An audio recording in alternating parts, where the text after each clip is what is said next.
and violence, which may be unsuitable for young viewers. Parental discretion is advised. Hey, this is Dave. And this is Brett from Revocation. You're listening to the FANTASM Podcast. Phantasm.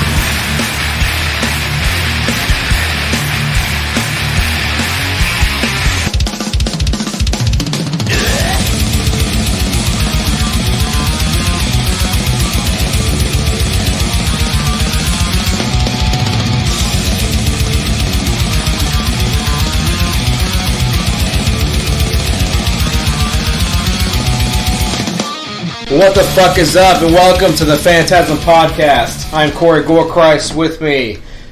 Welcome back to Phantasm. Everyone give a warm welcome to the one, the only, Dr. Vincent West. And happy Halloween, I guess, is in order. So getting there. Got Grant Kramer starring in this one. This is actually from my vault. This is but I'm going to do the old-fashioned. We're going to let the doctor introduce this. This is surprising. This is actually, and Corey picked this out for our guest, and we got Dave and fucking Brett from Revocation. Love these guys. Doctor had a killer fucking interview with these dudes. I did. The Outer Ones is out now on Metal Blade Records. It fucking rips. You can imagine Revocation. It's going to be a nasty fucking death metal album. So, but Doctor, what do we got? Since it's the Outer Ones is the release of the album, then we've got some folks from outer space, killer clowns from outer space. Where do they come from? Why are they here? Why clowns?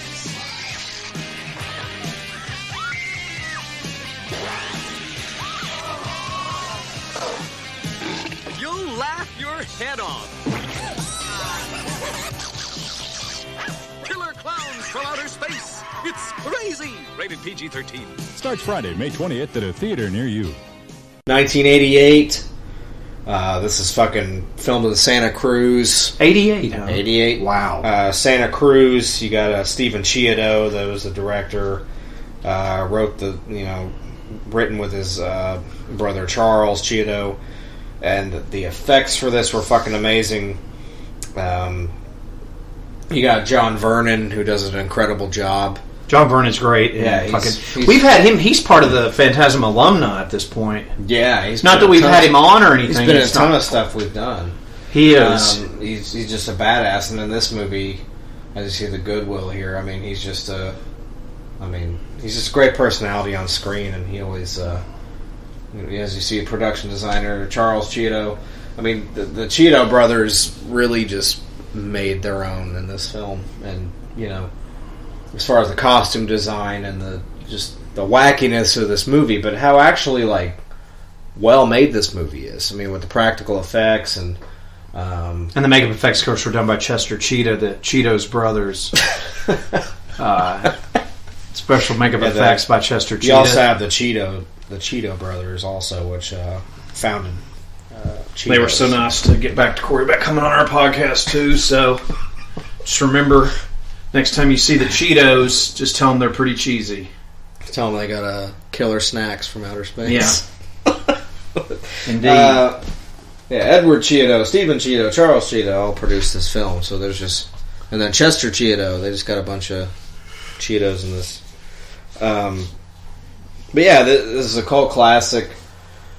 It's one of those movies you can bring up and somebody, in the crowd will know what the fuck this is. I would like to say one thing about this movie. And this is the Arrow US cut. The first one we've gotten here in the States. I know on all the Blu-ray forums, whenever this was announced, that all the Brits were fucking showing their little dongs and hey, we've had this shit for 4 years, let's release something different. It's well, right. You get everything else. Us in the States, this is if you realize they just got House by the Cemetery too, which burns my ass. Yeah, and they got City of the Living Dead. That's the other one. Yeah, that pisses me off, because it's here you get all these fucking collectible card fucking things, and you get like a 4-disc collector's zero. But I will give Arrow credit. They gave us schlock, and they didn't get it in Europe. And they gave us Torso too. They didn't get that either. Nope, they got schlock. We got schlock. But schlock is the same type of film as this. Amazingly, it's very, very campy and well, it's out there, and they don't. It's unapologetic. You know, they're just like, here it is. I fucking love it. It's just goofy on purpose. I'm glad you think it looks cool. No, it's awesome. And the old bitch fucking... She's just like... Oh, she looks like she's looking on fucking Tootie's wiener. She's like, God, a bomb pop. It's just hard. And I want to take a second also to apologize for the studio quality tonight. This is an impromptu because Travis Tritt has had some problems with his country tour. We're doing it old school just for you guys. We're keeping it old school tonight in the... You know, the old Phantasm headquarters here. It's just for you, and normally we're in a studio, but it's a little late, so we're just kind of, you know, doing the thing. Like I said, Travis Tritt is on tour, and that's our producer, and we wish Travis Tritt all the best with his cow died recently, and I wish him all the best with that. Anyway, some more tasteless jokes. It's a funny thing, Christopher Titus has a role in this film. He was actually like, you know, the comedian Christopher Titus is in this movie somewhere. And yes, those prints you hear walking around are it's all Tootie. He's showing his ass this evening, as he does when we record. Been showing his ass all night long. I think we're about to get it again when we have a special guest for you guys tonight. And I'm not talking about Revocation. They are our main featured guests, and I want to thank both of those gentlemen for their time. But I'm referring to Wheelchair Fucker. Wheelchair Fucker. Wheelchair Fucker's about to come back and play on his phone and eat Taco Bell and get it all over Tootie's couch bed. That's what he does. You got Michael Siegel here. Michael S. Siegel, who is one of the Terenzi brothers. I've actually reached out to be on the podcast. I think it would just be funny. Haven't heard back. He hasn't been in anything but this and 3 Fugitives. So, but it would just be funny to have one of those little ice cream men fucking buttholes on here. It would just be funny. It would, actually. It would be funny. But it's just a, you know. Although we've had the ultimate ice cream man in horror that you could ever have on any podcast. Reggie Bannister. That's right. We've had the ice cream man other than Ron Howard's brother, Clint Howard. That's the other ice cream man. We'll get to that. I have a copy of that elusive movie. And one day, we'll get Reggie and Clint Howard on at the same time. That would just be amazing to be ice cream man versus ice cream man. Of course, Reggie's still he would fuck him up. Yeah, Reggie's going to win. I mean, he would just have that. Although Clint gets extra points from me for being in The Wraith, so. Oh, yeah. I like him, I really do. I want to give a shout out to one of our fans. His name is Doug Dobbs, and Doug is a great guy. And we love you, Doug. Doug, thank you for he's a fellow always telling me about something I may have missed, and I hope I'm able to tell you about some movie you've missed or an album maybe you've missed. And here's what I want to shout out about Doug. He's a true Blu-ray collector. Other than, you know, I've seen a few people with some walls and shelves, but this motherfucker has his Blu-rays and his DVDs mixed in, and he doesn't give away any of them. They're just, it's just his entire, there's like an entire part of his house that's just movies. It's very impressive. He does movie marathons all the time. You know, used to go over to his house and watch his little, he'll do the heavy metal horror nights, and he'll do the vampire horror nights, and, you know. He is a serious dude about his shit. Yeah, and he knows how to throw some good marathons. He's a hardcore gamer, too. Fuck yeah. So Doug, props to you. Speaking of games, I want to touch on this real quick. I don't normally plug video games on this podcast. The Spider-Man game for PS4 is worth every penny. It has the Ghostbusters Firehouse in it. Good night. Yes. Have you found that yet? No. But I'm barely been able to play it. The other thing I want to plug is... again, I don't normally do this on the podcast. It's something you'll see on our page. My album of the month is the new Behemoth record. But there's something else that came out this month. And for those that just can't wait, next November is Hate Eternal. Of course. But I wanted to tell you about a record. And I wanted to kind of reach out to everybody. And, of course, as always, I will try to reach out to this band and get them on the podcast. I don't think that's going to be a problem. And I wanted to thank Adam from Rivers of Nile for suggesting this to me. But I want to let you guys know... That episode's coming as well, so be on the lookout for that. Yeah. Because last time we threw the interview up, but I think second time around, I think the Rivers guys, they'll get a full-length feature from Phantasm. These guys are pretty fucking dope.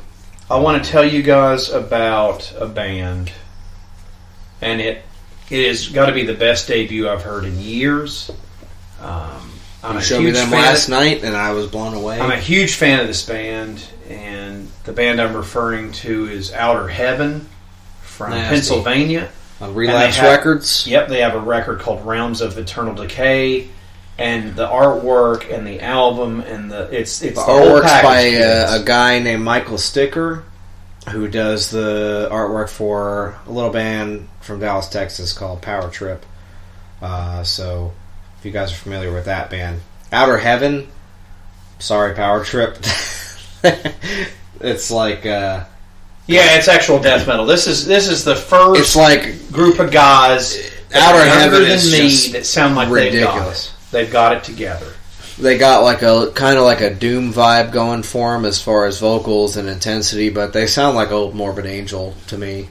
It does. I mean, it really does. It sounds like old Morbid Angel, like Covenant Morbid Angel. It's just, but there's a lot more to it than that. They're actually very authentic. They're very the vocals are brutal. I think. Yeah, they're very new. They're very unique sounding, but they have the vibe of like old school. Death metal. Morbid Angel, like early 1990s fucking death Onward metal. to Gola, whatever. They sound like Golgotha, that. yeah. They sound like that, and they sound. And shout out to the Incantation guys, and but it's really really good, and it's worth picking first time out. I heard them was last night. Doctor hits me up and was like flipping out about Outer Heaven. Of course, he's been waiting to get them on, and brought them to my attention, and was like, when you get off the phone, just fucking go listen to him. It's like, all right, I'll go listen to him. And I was not disappointed. I've been listening to him ever since. I'm not even going to play any of it for you. Just buy it. 30 minutes. It's guaranteed to kick you in the pants. And I will tell you what. And a lot of people would probably shun me for this, but I'll tell you what. There's been some really good stuff come out. The new Deicide's really good. The new Behemoth's really good. These are just recent releases. The new I think the new Afford is really good. It is. There's some really good stuff, but I'm going to tell you something right now. In my opinion, over all of those records, give me this Outer Heaven thing all day long. It's got so much playability. It's just nasty, old school death metal. And honestly, if it doesn't tear your fucking nutsack in half and shove it up your ass so you can taste it in your tonsils, you're not listening to the right. The only record that I've listened to more than this is the latest Gruesome record. Yeah, Twisted Prayers is good. Pick that up. And another Relapse release. Both of those records, and then of course at the very top of that mountain is still for me the Monstrosity record. Oh, it's amazing. And Passage to Existence, and then look, those other releases are great. Yeah. I love the new Behemoth. I love the new Deicide. I love the new Aborted. I'm just telling you for my money, right? And I'm assuming a lot of the folks that listen to us are younger. The Outer Heaven thing, man. And all you Revocation boys fans, are fucking you guys are it. into the modern death metal scene. You guys check out Outer Heaven. Yeah, you got the Outer Ones out by Revocation right now. Our boys, thank you for coming on. Very nice. This one's for you, for David and for Brett. But you got Outer Ones as a new band. You got Outer Heaven. I mean, we're in an outer. This is an outer episode. It is. We're promoting the Outer Ones I'm by out Revocation. Dr. West's Outer Jail. I am. I'm very happy to be out. He's high on Outer Heaven, his new favorite band. I am. And we got Killer Klowns from Outer Space. So, this is the Outer Phantasm. Well, and I want to say something real quick. There is no better feeling than walking into a store. I bought the new Outer Heaven, and I got fucking brain damage from Arrow, and I was like... It's nasty. Yeah. And we got the I've been Killer Klowns from Arrow that you for a haven't while. seen yet. Yeah. So. Yeah, this is What do you beautiful. think of the print so far? It's beautiful. It's a very nice print, And this is an easy upgrade. Like I read, I go on a forum, and you guys are welcome to come on there and say whatever you want. High Def Digest. Yeah, well, the DVD Talk's the main one that I sink my teeth into. The High Def Digest is a lot of Brits. That's where I started. It's very informative. Going on Very since you told me about it years ago. But DVD Talk, what I was going to tell everybody about it, if you go on there, they will actually tell you what to double dip on. Now, a lot of the people that review on there, and I respect them for this, they'll tell you to skip it. Right. A lot of the movies that I'm going to tell you to buy, like the new Puppet Master, I'm going to tell you to buy it, and they're going to tell you to skip it. But these guys don't really focus on horror as they do content. These are also the same people that would tell me to skip it on a lot of Vincent Price movies that I buy, or any of the splatter gore stuff that Corey and I both buy. But hey, that's their opinion, and it's duly noted. But the only other thing that I can recommend to you guys that's out right now that I'm blown away by is the Scream Factory version of Exorcist 2. Which I haven't seen yet, so looking forward to it. And another thing that I want to talk about, and this is more of just to let you guys know as consumers, and I wanted to talk to Corey about this. I've been charged for the goddamn limited lithograph poster creep show, and they ain't shipped shit. It got delayed. Did you not get the email? No. Here it is. They're like, Hurricane Katrina Part 7 happened. You remember the thing from Synapse years ago where it's like, we had a hurricane happen, and now we can't send stuff. Here's what happened. Hang on. It's coming from fucking Kentucky. The funny thing is it's coming from Kentucky. Here's the funny thing, though, is like, I tried to look it up a million times because you asked me about it. You're like, when does the actual... We have a very special guest this evening. And then Corey's going to continue because I interrupted. I actually didn't know who that was. I was like, who the fuck is coming in the house right now? Ladies and gentlemen. It is. Wheelchair Fucker. There he is. Wheelchair Fucker. My good friend, he's here. Wheelchair Fucker from outer space. He's going to try to eat his shit, but... this isn't your fucking food. Tuna, come here. Hopefully not. Yeah, important information about your Scream Factory order, which you told me the other day. You were like, when does this ship? Because mine hasn't, taken my money Then out. they billed me. And I was like, my money got taken out, 2 days after I pre-ordered it. It was $42.97 done. And I was like, 47. It's like $50. Mine was 42 something. This is for everybody else that pre-ordered Creep Show. What is that? Fire. Is that from Taco Bell? I got these at Pilot. I stopped there on the way. Oh. I just saw these. I'm like, what the hell are these? I'm like, I gotta get them. You don't have to feed me some of those. It says, as you may already know from social media or our newsletters, over the summer there was an industry-wide upheaval in the disc manufacturing process. I didn't know that because I'm not... That's really interesting, though, for our fans, too. Due to the closure of the last major U.S. disc manufacturing plant, all disc manufacturing is now moved to one plant in Mexico, and that's led to delayed shipments for most of our releases. So they... Basically, everything that's been happening in the U.S. with the manufacturing, they fucking turned it over to Mexico to do it. Thanks for sticking with us in this chaotic time. Once again, we are chasing a timeline, but we have confirmation that product for Creepshow has arrived in our distribution center, which they have photos of it on their Twitter account to prove that they've had the shipments. It has arrived. Based on the early samples we've seen, the set is fantastic. As you are reading this email, the team in our shipping facility is rolling the lithographs and posters for those who ordered early, which is the doctor and I. Because of the extra time and care involved, these orders will take longer to process and may ship a few days later after the orders for just the Blu-ray. We are planning to ship all Creepshow orders to arrive on or before the October 23rd, 2018 date. Many of our competitors have chosen to change their street dates on key titles. we are working through this production slowdown as best as we can and making every effort to maintain street dates. I just want to deliver quickly to you as possible, and we can get as close to the promised date as possible. So again, thank you for supporting us here at shoutfactory.com. Really appreciate your passion for the things we do and appreciate you bearing with us during this transition. So the fact that it's been outsourced is interesting. He's not I have something to tell you about what they told me. He's not going to do anything. He's going to sit there and want you to feed him. So I asked. Okay, here's the deal. Isn't that crazy though? No, I mean, we're going to talk about that. I want to tell you guys though what they told me. The ship date was on the 19th, so it's only about 4 days difference. Where it's going to ship on the 23rd. Okay, here's what chaps my ass though. We were supposed to get it 2 weeks early. We did not. But we're still going to get it 2 weeks earlier than Amazon or any of the other stuff. Right, which is great. It's still going to be earlier for us. Yeah, they've delayed it to like November or something. But my point is for people. Well, you just said that, and they did because I just looked it up. No, we're gonna get it by the 23rd.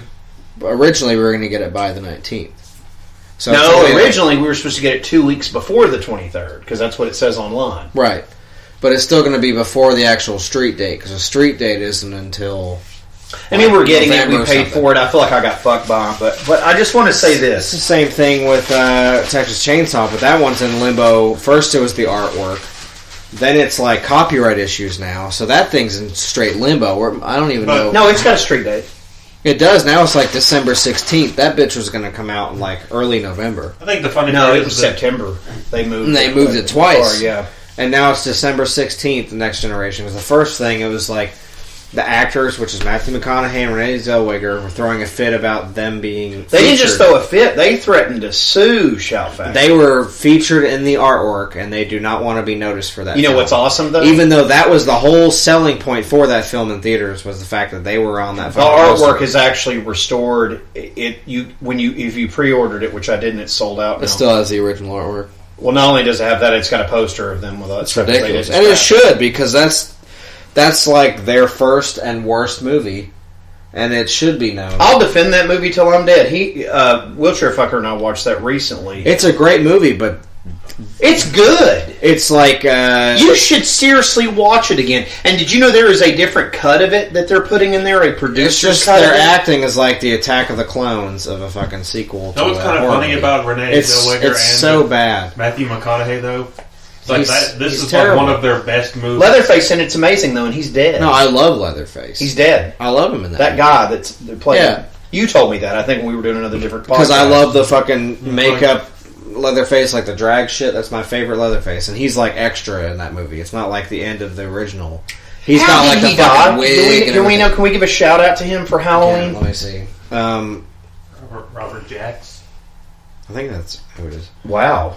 Yeah, that's a good one. See, that's why we have Wheelchair Fucker. He brings out the rules. best. And if you want to know about an obscure band, he knows. And actually, hold on, I'm going to blow Will's mind real quick, if I may. Outer Heaven, yes or no? Should they buy it? Yeah, he really likes it. Yeah, this is if you can impress this man, if you can press the wheel, then you've got a quality. Help me product. think of a good title for this. Instead of Stump the Trunk, we have Wheelchair Fucker to stump. Good luck with that. Stay on the ramp. yeah. Ramp the Tramp. I don't know. Don't stay on the ramp. Dude, this is great. Look at that print of this. It really is nice. We haven't talked about this. This is the Arrow print of this, by the way. Killer Klowns. This is the Blu-ray. It's a if I'm not mistaken, it's a 4K restoration. Everybody it is. Everybody on these fucking forums that are from Britain, I don't care. You've had the same print twice. Us in the U.S. have never had it look this good. So. Yeah, they got a steelbook too. Those pricks. Yeah, and it's got fuck you guys. This looks fucking amazing. It's fuck you, and suck cock. Yeah. Thank you. Let's go into. I know we had like a thing pending, but Doggy, I know you're hungry. Well, go into the whole production thing. I'm not with you talking about that. What is it? About that hauled. I didn't know nothing about it. Oh, I don't know. Goddamn, you can't just get physical media. We're having to have it goddamn bootlegged into this motherfucker. Other than than goddamn black market to get my goddamn collector's Other than that email, I had no idea that we were in like trade like U.S. trade limbo with fucking Blu-rays. I had no idea that they were Thank you, fucking Donald Trump. that they were being outsourced to Mexico to produce fucking Blu-ray discs. I had no idea that was a thing. Trump has something to do with that? Yes. I'm sure. For putting sanctions Goddamn on NAFTA stuff. agreement. But here... Sanctions on stuff. But we're going to build that wall. We're going to keep them... I don't want to get into politics. Let's go into something better. I need to do something real quick before we go in the words of Chuck, this is very important that I bring this up. We'll do the altering the future here. I haven't done... I want to do that, but this is real important that I want to mention these releases because they were last minute. First of all, Corey is going to shit his pants. And second of all, this is very important that I tell you guys about this. I'm going to shit on top of No, you seriously are going to, because I haven't heard you mention these, so you don't know about them. Okay? Let's do it.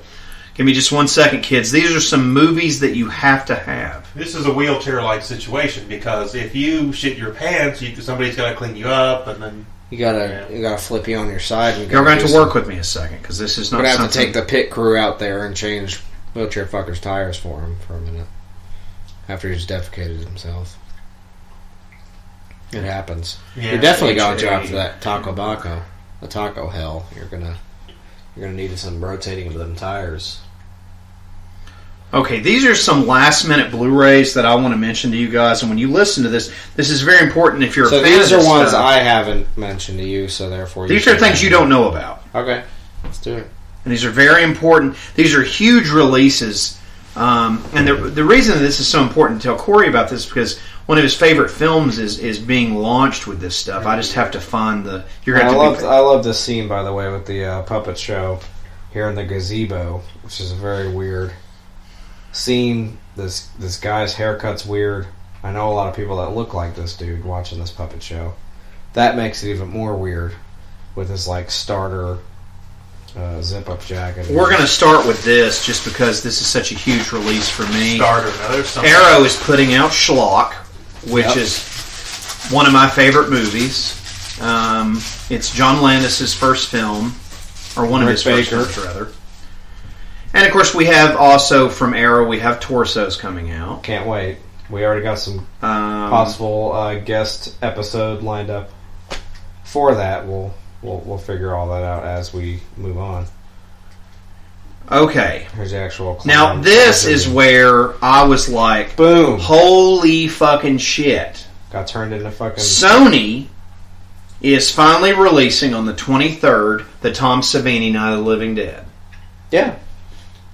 I saw that. Okay, but that's not what you're going to shit over. It's not the big one? No, this is not. That's just very important. And I want to also mention for any, besides myself and Corey, any Kolchak the Night Stalker fans, the Night Strangler is now available on Blu-ray from Kino Lorber, and the Night Stalker is available from Kino Lorber. Those are the two TV movies that he did before doing Kolchak the Night Stalker. As an actual series. Correct. Another thing I'm excited about that's coming out, that although this isn't until next year, you guys are familiar with Kolchak the Night Stalker, which the doctor got me. Get familiar with it. And it got me familiar with the series. If you like the X-Files, you need a precursor to that, where a fucking bitchin' ass detective's just hunting down like monsters and shit. Kolchak the Night Stalker, there you go. It's really good stuff. Have fun. It's like Scooby-Doo for adults. It's amazing. I'm super stoked that Scream Factory's putting out Howling 3. I thought I was the only person in the world that liked it. It's bitchin'. Dig it. This is where my list keeps going. These are all important things that I want to hear the surprise that's going to make me shit my already shit. I haven't got there yet. I'm getting there. Oh, God. The Blood Island collection from Severin is bought. So excited to get that. I love those movies. They're fucking insane. I haven't seen them in years. They were shot in like fucking Portugal or something. They were shot in the Philippines, excuse me. Would you deliver her pizza? I actually want to see these clowns fuck her, like gang fuck her. But now, if you're all ready, Dr. West. So you want to see all three of those clowns gang fuck her? Yeah, it sounds like a porno. Give her that fucking cotton candy. Yeah, these are weird. This movie would actually be better if all these clowns right at this scene were they're doing these little telegrams. We're giving these women fucking pizzas and little candies, and they just like start fucking porking them.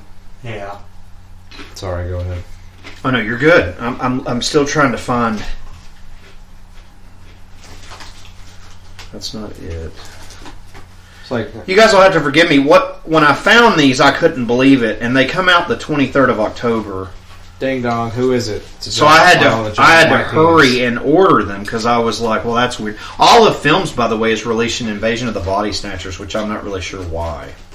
Yeah, because Scream Factory already did. But Right. I don't know if that's out of print now or what. the coolest thing I think Olive released was Dirty Work on Blu-ray, which I own. It's actually a very good print. It's not a wheelchair fucker probably has. Why don't you get a horse and go live in the mountains someplace and don't bother anybody? Got a personality like a dead moth. You baby gorilla. Okay, here we go. Why don't you get a job at the zoo and stop bothering people? Fat, fat, fat when you slip marbles come off of your ass. I'll make sure you're tearing tickets off in Kuwait. Salamalala, kamalala. And everybody's sucking sand. Yeah, sadly we lost Don Rickles. I think it was last year, the year before, so that really sucks. Hold on a It's minute. like Men in Black who like to have sex with each other. Like, hey, that alien looks like a hot guy. Yeah, we better have sex with it. Note to self: Sam just looked at the screen. No one knows. Make sure the real of it. Okay, what I'm going to do now is I'm actually going to go to the website so I can actually find it. Dirty Work's a movie I can quote probably as much as I can quote Ghostbusters. It's probably about the same. And for you guys out there listening, not them quoting, but for what I'm trying to find, this was huge, and this is a big deal to Corey, even though he doesn't know what it is. And I love that in the scene here. The print for this is just beautiful, the arrow cut. Okay. The Cheeto brothers do such a good job of the practical effects and the costumes in this film. Okay, here we go. You ready? Looks so good. If you guys, I don't care if you're in Britain and you have this cut, just buy it already. I had a lot of fans arguing with me back and forth on these forums where they were like, this is just the same print with different artwork. Okay, well, you're on High Def Digest, you're on these fucking collector Blu-ray sites. Like, why isn't just another slipcase in a print something you don't want to rebuy? Like, you know, this was released in Britain and the US. This is the first US Blu-ray cut from Arrow of this film. Other than that, we've only had like the $6.99 Walmart cut with like the, you know, the sticker promo art on the front. This was the first like really nice anniversary release we've ever had for this film. So why wouldn't you rebuy this movie? You know, the artwork's beautiful. The reversible poster art's really good. You know, you had the steelbook of this that had similar artwork on it. And, you know, the slipcase is beautiful for it. The print's really good.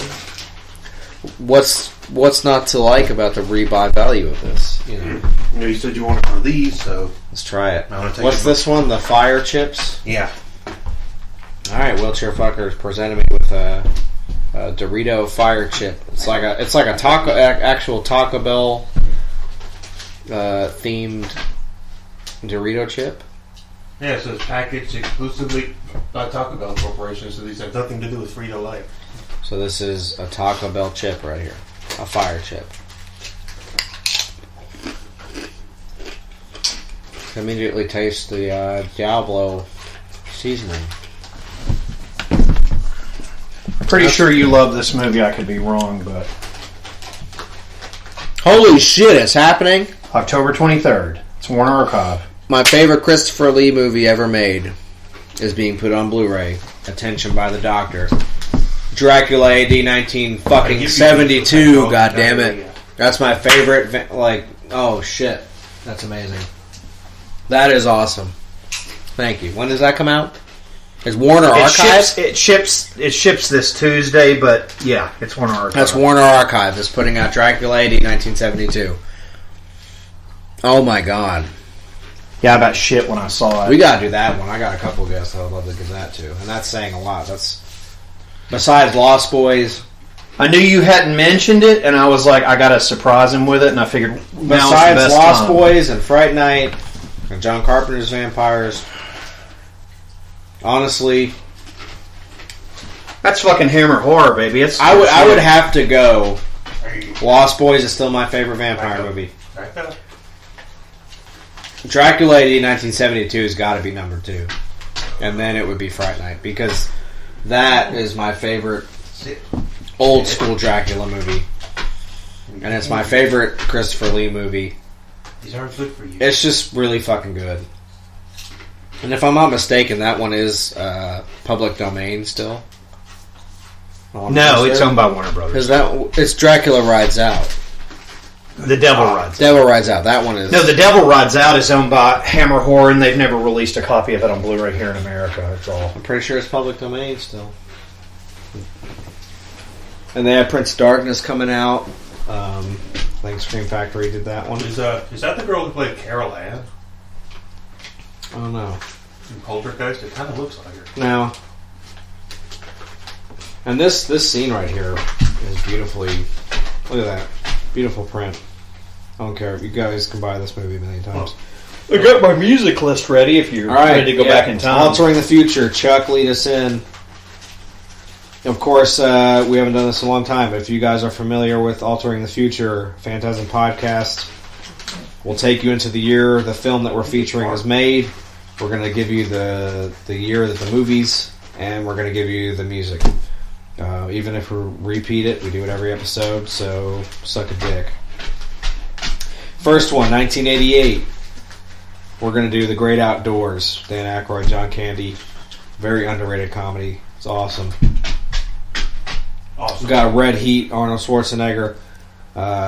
One of the best, very underrated Christmas movie. For those of you already thinking about Christmas like fucking psychopaths when it's not even Halloween yet, we got Scrooge, Bill Murray. Love that film. You got The Deadpool, Clint Eastwood. You got Above the Law, some Steven Seagal. You got Rambo 3, which I love. You got Young Guns, and that's fucking Kiefer Sutherland.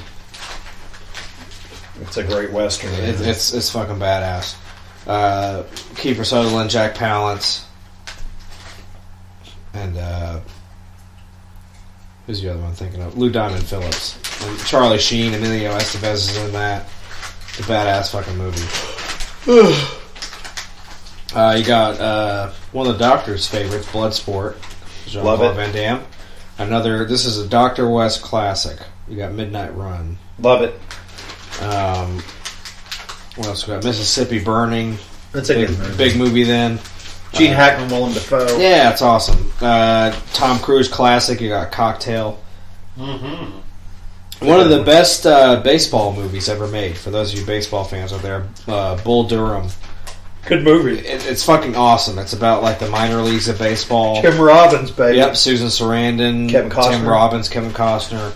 Perfect movie if you guys are fans of the minor leagues of baseball, just baseball in general. Great movie. Got Tom Hanks, big, huge film. Love that he goes to FAO Schwartz. It's all about New York City. And you got fucking... Tom Hanks, big. It was huge. It was fucking... Basically, it was not just big, it was huge. Well, the fact that I watched that growing up as a fellow New Yorker... The fact that when I was little... No, it's you just saying big and then huge. Yeah, big and then huge. Standing on the piano scene, I've actually done that in FAO Schwartz, and the fact that it's gone now is depressing. Watching that movie actually brings back some good memories. So big is awesome. You got fucking Zoltar, which I'm obsessed with that weird character. Yeah, if you go Fortune teller. Crocodile Dundee 2. You got Willow. George Lucas is fucking one of my nasty. favorite movies. Love it. Warwick Davis is the shit. Hang on, we're gonna do some clips right here with that wheelchair fucker. This is one of the best lines in any horror movie ever made. Thanks to John Vernon. Shoot them all. Then he sends them to fancy schools, so the police department can babysit them. Drinking good old Jack Daniels. Here we go. Just wait. Police station, Mooney speaking. Yeah. Oh, Kurt? I think I have a bit of a problem here. There's us on the road going to shows. Just a minute. This is not you too, Mr. Myers. Which one of us would that clown be? Police station, Mooney here. What? With me. Oh, they took your wife away in a balloon? Well, you don't need a police pal, you need a psychiatrist. Mr. Myers? The Renzi brothers have the whole town in on this? What the hell with them all? Dr. West is a cop. Good night. They want to play games? They're messing with the wrong guy. That's not it yet. Sorry. Anyway. Here's a mild. What's this one? Mild? Yes. Mild chip presented by Wheelchair Fucker. They taste even better. They actually taste a lot more realistic. That one's really good. Everybody got these talk about chips. Good job. Hey, now. 1988 films coming to America. Who Framed Roger Rabbit, which I love. Can't deal with Rain Man. I don't know why people even watch that fucking piece of shit. This is a Wubby film for me, and I'll defend it till the end of ... time. Land Before Time. Love it. Now, we're going to get into some horror movies. This isn't a horror movie, but it is. Last Temptation of Christ. That's a horror movie. Not a horror movie either, but amazing. They Live. One of the best movies come out of 88. The Blob remake, which was the first episode of FANTASM Podcast. It's called The Blobcast. That is episode 1. So if you guys want to listen to our review, it's from the Doctor's Vault. It's Twilight Time. It is The Blob 1988. So go check that out. Then you have to go all the way back to episode 1 of FANTASM Podcast. We got Child's Play. Do you mind? Which we featured Tobias of Cut Up, or Tobias, how we refer him to here in the U.S. Return of the Living Dead 2, which just came out recently from Scream Factory, which we will be doing on here. We got The New Blood, Friday the 13th Part 7, which we've reviewed on this podcast. Yeah. You got Hellbound Hellraiser 2, which I love. Yeah, A New Blood. We got The Serpent and the Rainbow, Part 2, The New Blood. That Blu-ray's out of print. I actually have that. It is. It's good, too. Yeah, Return of the Living Dead, Part 2, The New Blood, which we already did. We got... The New Blood is good, but it should be like What Blood? A Nightmare on Elm Street 4, The Dream Master, The New Blood. Good movie. It's a good one. Dead Ringers, The New Blood. It's a good one. This is a very underrated movie, but I love it. It's Halloween 4, The Return of Michael Myers, The New Blood. That's a good one. We actually need to do on here. I think I'd be down with that. Let's see. Got Beetlejuice. That's a good movie. I don't think I said Die Hard. That's a good one too. Which a lot of people, I don't know who on here denies it's a Christmas movie, but I consider it a Christmas movie.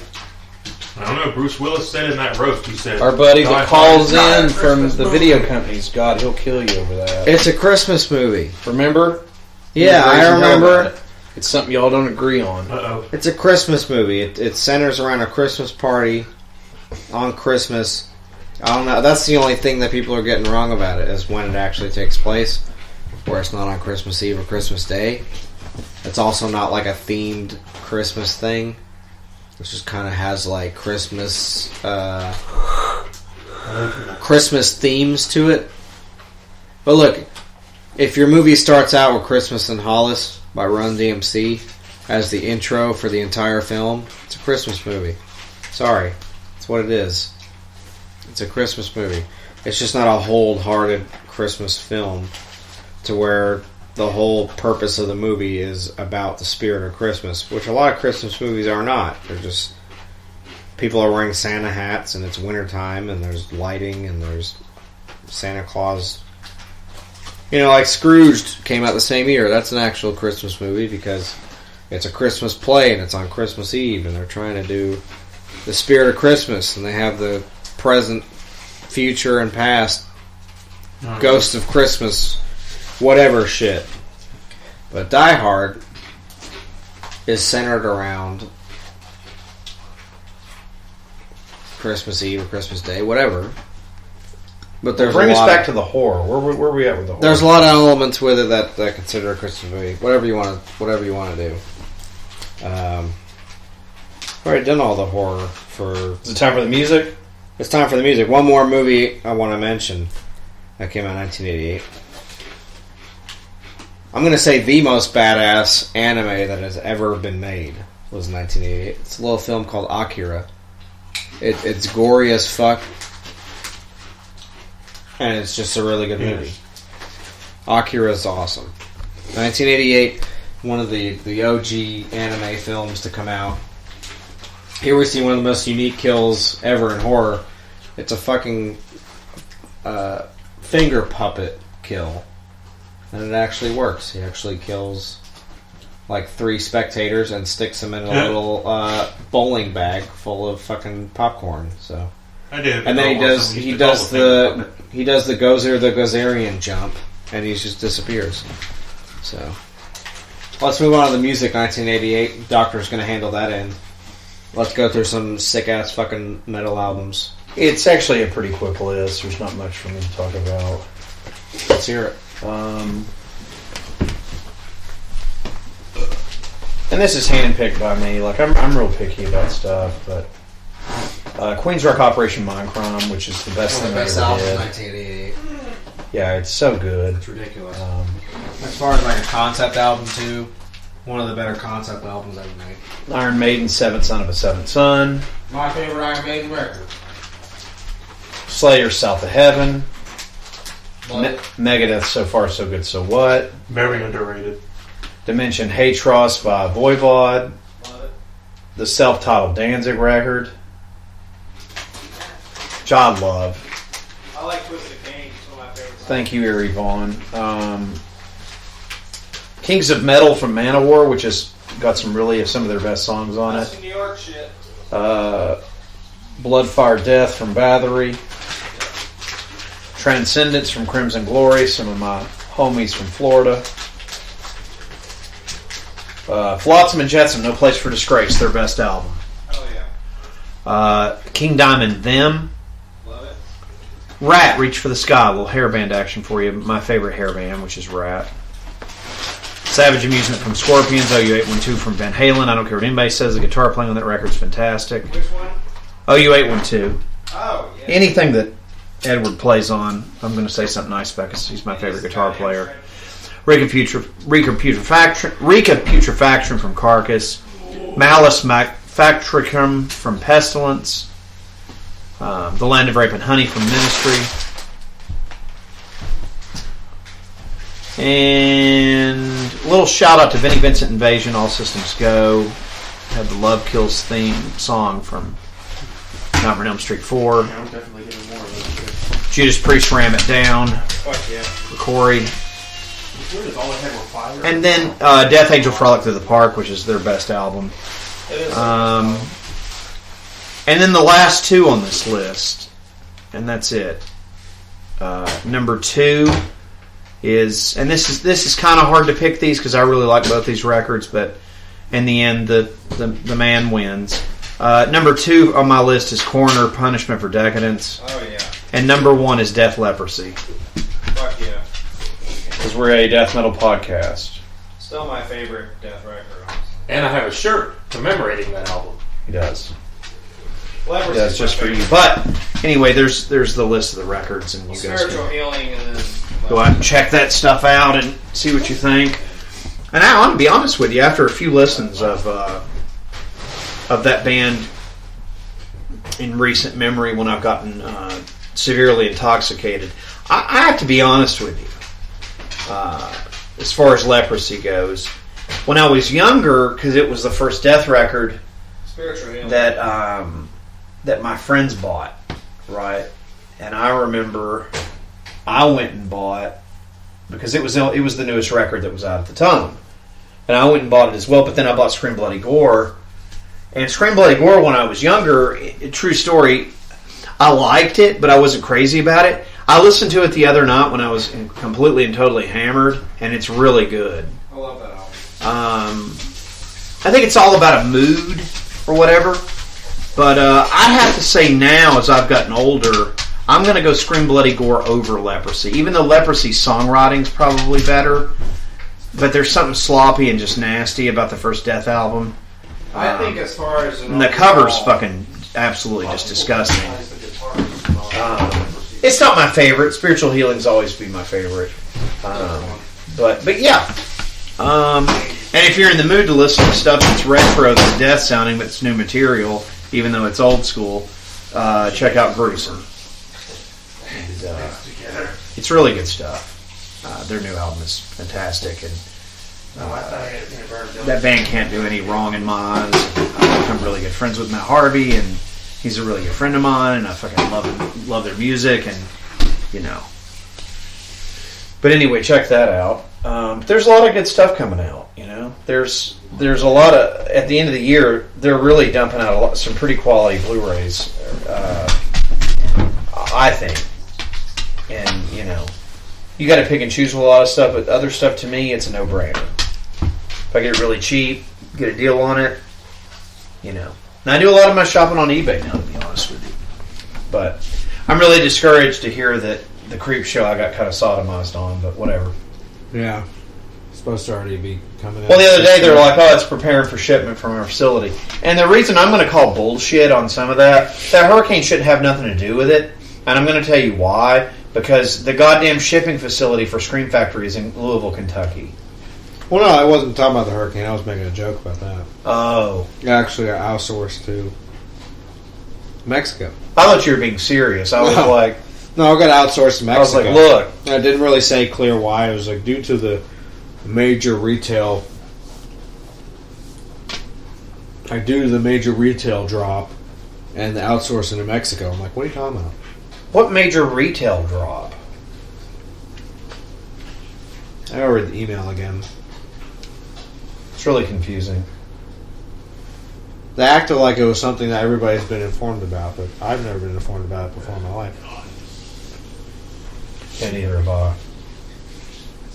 This doesn't make any sense. Well, let's see.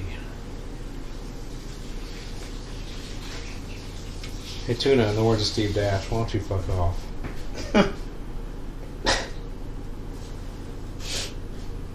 It was like... Oh, speaking of getting told fuck off since... Right, here we go. It says, as many of you already know from our social media or newsletters, there was an industry-wide upheaval in the disc manufacturing process. Due to the closure of the last major U.S. disc manufacturing plant, all disc manufacturing has now moved to one plant in Mexico. Does anybody want to hear a weird coincidence about that? Tonight, I decided to change my location on Facebook to Mexico City, Mexico. There you go. That's the truth. If you go on there, my personal page, which if I have space, I will add you if you send a friend request and you're a fan. Yeah. I'm officially in Mexico with Wheelchair Fucker. It's where we live. Anyway, Florida to Mexico. But what I was going to tell you, what I think is really interesting, is there are so many things. It actually explains a lot if there really is a disc manufacturing problem or recession on it, because it would explain why people are fighting over shit online. I mean, I have literally gotten into like bidding wars with people on fucking eBay. When eBay snipers like fuck me in the last 2 minutes, I want to fuck their mother. Yeah, I mean it's annoying. I remember when I first ever did that, when I did the whole, let me click bid on the last second that it's available. I didn't know that anybody else did that. I think a lot of people think, well, I'm probably the only person. There's websites where you can, but like self bid after. I was just Like you can pinpoint a certain time. And It's then like, have what if that everybody website clicked put in a bid? bid for you at a certain amount? And people do that all the fucking time. It's like, what if everybody clicked bid at the same That time? looks like a fucking hangover disaster. What is that? Polishing milk over booze. Oh, Pretty bad. It's just palate cleanser here. hey, try mixing. Now, if I were to Olive take a whole oil cup with of milk. milk, oh, the milk and gin sounds alright to me. You ever seen somebody mix Red Bull with milk? No. No, but they sell milk. Is that like energy a shit in it. lesbian rum chata? No, it's something this guy that I watched on YouTube called the LA Beast does. Tuna, I don't have anything for you. Okay. He drinks like this giant fucking glass of it, and like the milk, for some reason, the Red Bull does something to it, and he said it's so cheesy. That's really gross. It Anyway, is fucking gross. Ew. most of the stuff I think that's coming out, though, there's some really cool stuff. I love that. Maximum Overdrive obviously is one I have to have. That's probably the Blu-ray of the month for you. It is the Blu-ray of the month, yeah. That's nasty. I love the John Vernon ass It puppet is. here. It's my Blu-ray of the month, and the that Island box set from Severin's going to be in November. It'll be good. So a lot of the things that they're putting out, I'm pretty excited about. There's a lot of cool stuff coming out at the end of the year. Yeah, they got a lot of good stuff. All you want to do is kill you, Dave. Or Ant-Man and Wasp. We get the steelbook of that Tuesday. Yeah, that comes out Tuesday. The newest thing us Marvel people need. I'm gonna send my amazing friend to go get it for me, and hopefully it'll still be there. And what else comes out on Tuesday? My penis. I'm gonna go get the Target one.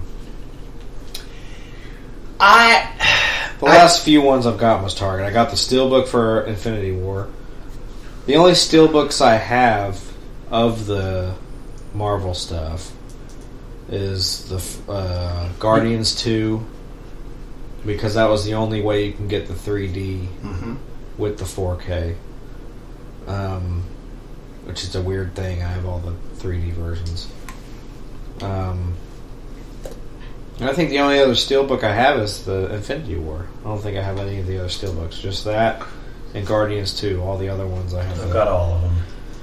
I have the... Are they doing a Target one for Ant-Man? Oh, yeah. It looks bitchin', too. I love the Steelbook for Ant-Man, but I'm just not going to be able to go out there and get that one. Because they're either way, they're both 4K Blu-ray and Blu-ray disc.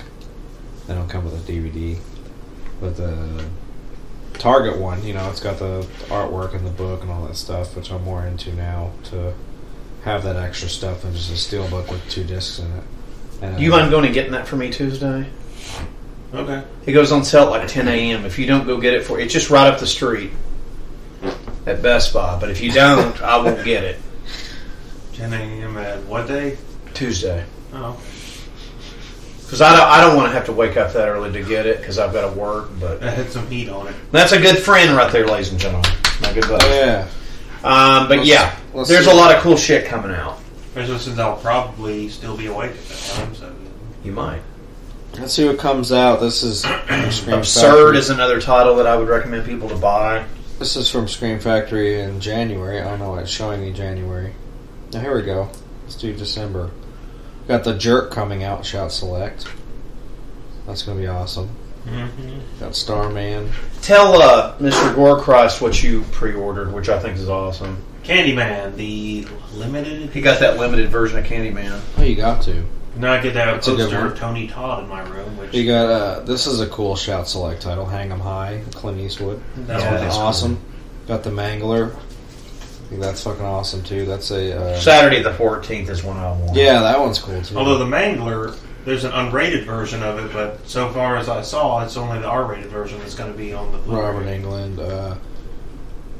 Silent Night, Deadly Night 2, which is so bad that's worth having. When does that come out? December 11th. It comes with the NECA God. figure. It's the only time they ever made it was just for this Scream Factory release. That's a There's December another 11th. figure for that? It's $65 and you get the figure for part 2, which I think is hilarious. December 11th. That's a interesting. Also, the same day, September 11th, is a new date for Next Generation, Texas Chainsaw. What is December 11th? Yep. It's the same day. Yep, same day. I'll just get both of them. You got the Munchies double feature. I don't know what that is, but there it is. I want that goddamn Critters box set. Yeah, that looks good. The Bill and Ted Bogus Journey Steelbook comes out November 20th. Like that movie. I think that movie's a fuck long. If you like Urban Legend, you got that. I've never seen that. I was supposed to watch that with. I like them. I do. We never watched it. I do like them. They're interesting. Urban Legend. We were supposed to watch it. Oh, we never did. They're a cool little slasher. It's not the greatest thing in the world, but it's not the worst. You like seeing somebody in like a winter coat with an axe. It sounds kind of cool. October 30th. This has already been pre-ordered. Dragnet. It's fucking Dan Aykroyd. Tom Did you Hanks. order it? Oh yeah. Nice.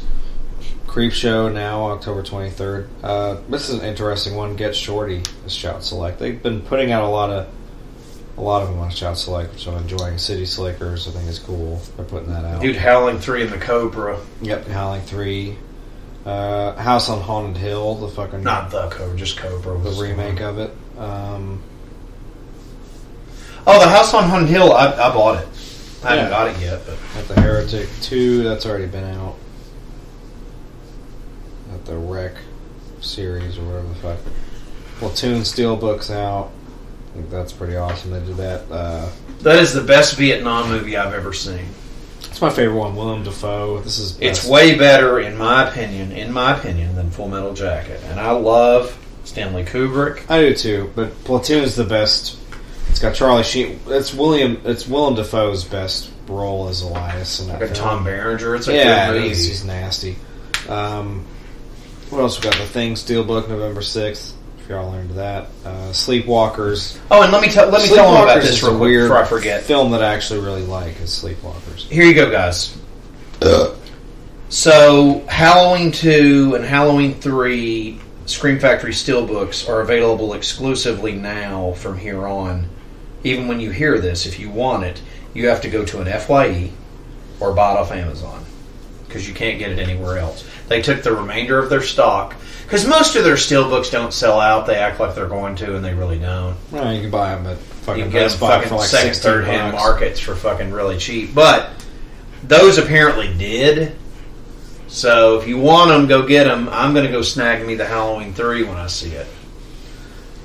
See what else we got. We got the... just had it in here. Critters, November 27th. That's the full-on...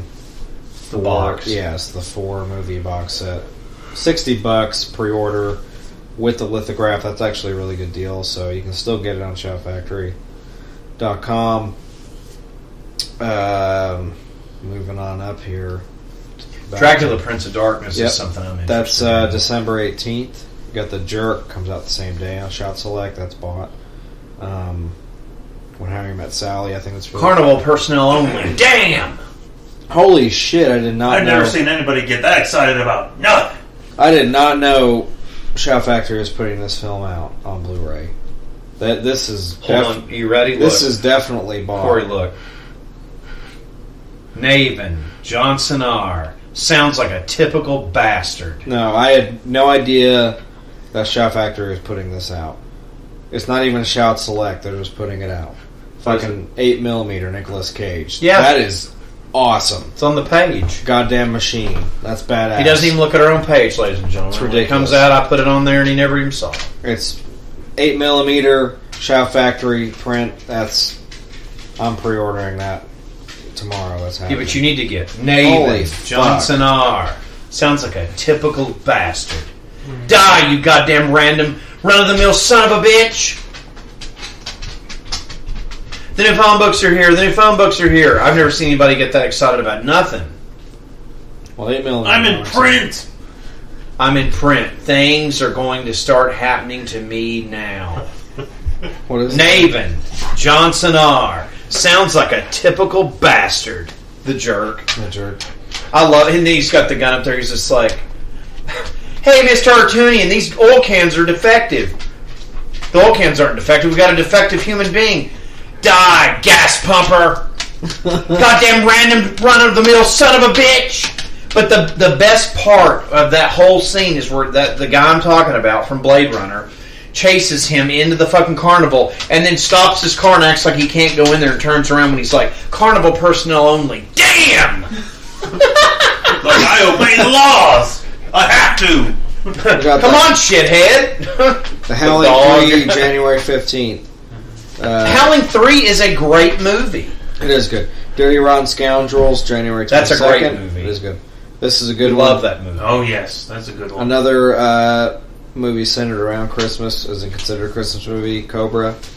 Yeah, it is. It's a Christmas themed movie. I have to admit, I have not seen that. You've never seen awesome. Cobra. The fucking that's a good one. The Charles Bronson slasher 10 to Midnight. I think that's awesome. It is cool. It's weird. I'm not going to buy it. It is weird. Tootie bought it. I don't want it. Tootie, I don't want that. Suburbia. I don't know what that is. Suburbia is a good movie. People are freaking out about it. It's a good movie. You got I need to see that. You got Screamers, January 29th. There's a lot of stuff. That's a turd. That's a Peter Weller footlong. Peter Weller. That's a Sony Movie Channel footlong. That's the Peter Weller one. Hey, Tuna, can you fucking call me your dick? Thanks. Just walking around in a circle. Walking around in a circle. Fucking Adderall. Hey, Dad, I'm walking around in a circle. Guess what I did last night for 3 hours before you had to wake up and go to work? Walked around in a circle. Derp and derp. You took me out to shit and pee 9 times yesterday. Guess what I did as soon as you went to bed? Walked around in a circle. The new phone books are here. The new phone books are here. You know, I think the dog might be... I've never seen anybody get that excited about nothing. He's just been a fucking penis for I'm in print. Things are going to start happening to me now. Hey, Corey. Naven. Johnson R. Sounds like a typical bastard. That movie's like so good. Bastard. What's funny is if my real name was in the phone book in like, well, this state, there would be probably nobody else. So wheelchair. Like, Johnson R. Sounds like a typical bastard. Be like, who would fuck wheelchairs? Well, it wasn't on purpose. Guess what Tuna's going to do? He's going to walk. Have you never watched that movie? I have. It seriously about makes me piss myself. That scene. Your fart sounds like you're ripping fucking cloth. Hey, hey, did you need anything else, Mr. Nussbaum? No. And he's just like, yeah, how about some tires, man? And not the white walls. I believe Dr. West has a name for those kind of farts. What is it? Burlap sack. Yeah, that's it. But the best part, he's walking away. He's walking to fuck off with his fucking. He's walking away from the car, and he's just like, instead of fuck off, he's like, hey, do you guys really want to wait around for an oven mitt? That movie's fucking amazing. If you've never seen The Jerk, I highly recommend it. It's so good. Oh, all right, I'll be right back, Mr. Nussbaum. This is Steve Dash saying "fuck off" with his potato sack mask on. Translation: fuck off. Yeah. You give me the Taco Bell, and I will start ripping them out. Just one after the other. Why don't you tell our audience what you had from Taco Bell this evening? All right. Tuna sounds like a typical bastard. Had a quesarito. Did you have the steak quesarito or the chicken quesarito? Steak quesarito. You gotta have That's steak. the way you gotta do it. That sounds like steak. Because you get a beef quesarito, that means you suck. Okay, tell me what else you had. Wheelchair fucker, steak quesarito or chicken quesarito? Well, steak. Okay, steak quesarito. And I also had a mini chicken quesadilla, which if you get them and they don't have enough of that spicy sauce on them, it's gotta have the sauce. It's just it tastes like crap. Then of course I had a cheese roll up, which is something that you could make at home. That's where you don't shit yourself while you're ripping your pants open with your farting. That's right. It's like, don't worry, guys. It's the glue that holds your cheeks together. It's like, don't worry, I had a cheese roll. It's what gums up your asshole. Okay, look, I have a mini cheese quesadilla with the extra spicy jalapeno sauce, and I had a steak quesarito, but I had a cheese roll-up. Right. Now, see, I'd also like to mention this. If anybody has noticed this in the last few years, like, you remember you'd go to Burger King a few years ago, probably like 8 years ago, they had spicy chicken sandwiches. They did. And they had the red breading and the actual spices on them. What did they do? It's a nice day for a red breading. They took those away and made them basic chicken sandwiches, but now they're like, yeah, we got spicy sauce now. You know what they used to have for the breakfast menu? They used to have a what was it called? It was like a spicy jalapeno crunch wrap. Yeah, it's like now they're just... And they took that away after like a week. And yeah, they the had, waffle taco too. Yeah, then they had the Chick Star, which was like the recreation of the breakfast thing that they made for like every other part of the menu. And then they took that away after Am I the only one that wants to go? Because I've seen this all day watching college football, so I know you saw this. Am I the only person, and I do want to do this one day, it's okay. Am I the only person that wants to try that goddamn pork chop biscuit from fucking Bojangles? Because I want like 10 of them. You never had that before? No, I had one. It sounds good. They're actually not bad. That's pretty awesome. No, I mean, I like pork chops. It's like the wheelchair fucker thing, where it's like, God, I love that pork chop. Okay, but the one notorious thing from 2001. It's like, hey man, did you eat breakfast? Yeah. From 2001 to 2008, Taco Bell had a spicy chicken burrito. A lot of you might remember it. And then it was just gone. Wheelchaircation, the gassy ones. They had one. They had one that made my shit green and had like green sauce in it. Was that the spicy burrito? Yeah, I mean it was the spicy chicken burrito. It had like that fucking Yocante sauce. You know? Yeah, you know what but the chicken was actually spicy. What did they do? They made it just a shredded chicken burrito now with Chipotle because it's spicy sauce. Because Chipotle, you gotta choose Chipotle Airlines to take your... Those potato sauce tacos are good if you get it without that shit on it. The spicy potato tacos or whatever. You just get it without the... All you do is just put, regular taco sauce on it, 86, that Chipotle shit. It's like, can I get it without the sauce? Well, it's just they put too much of it on there. I mean, do. It's where you're shitting. I got it one day and it was just. It's like it looks like Thousand Island dressing too. If you ever got it, it's just like you're shitting that sauce out, and there's no beans, there's no rice. You're just shitting out the sauce out of your butt after a little while. Look at this fat fuck. That looks like women on Tinder. That fucking clown. Oh God! No, that looks like those. They're like, I'm 27, I'm single. Now look, check and this I out. Panic at the Disco, and they're like, woo! They're like, I'm down to fuck. I got 2 kids. I have 3 dogs. It's like, can you please go away? It's funny that I actually know anything about that band, but Panic at the Disco is pretty much just the singer now. He's like a multi-instrumentalist. His ego killed the entire. Okay, band. this entire scene. Hold on, this is completely tasteless, but I'm doing it. That's me hiding behind there from Key. Yeah. Well, look at this. And she's like, Jens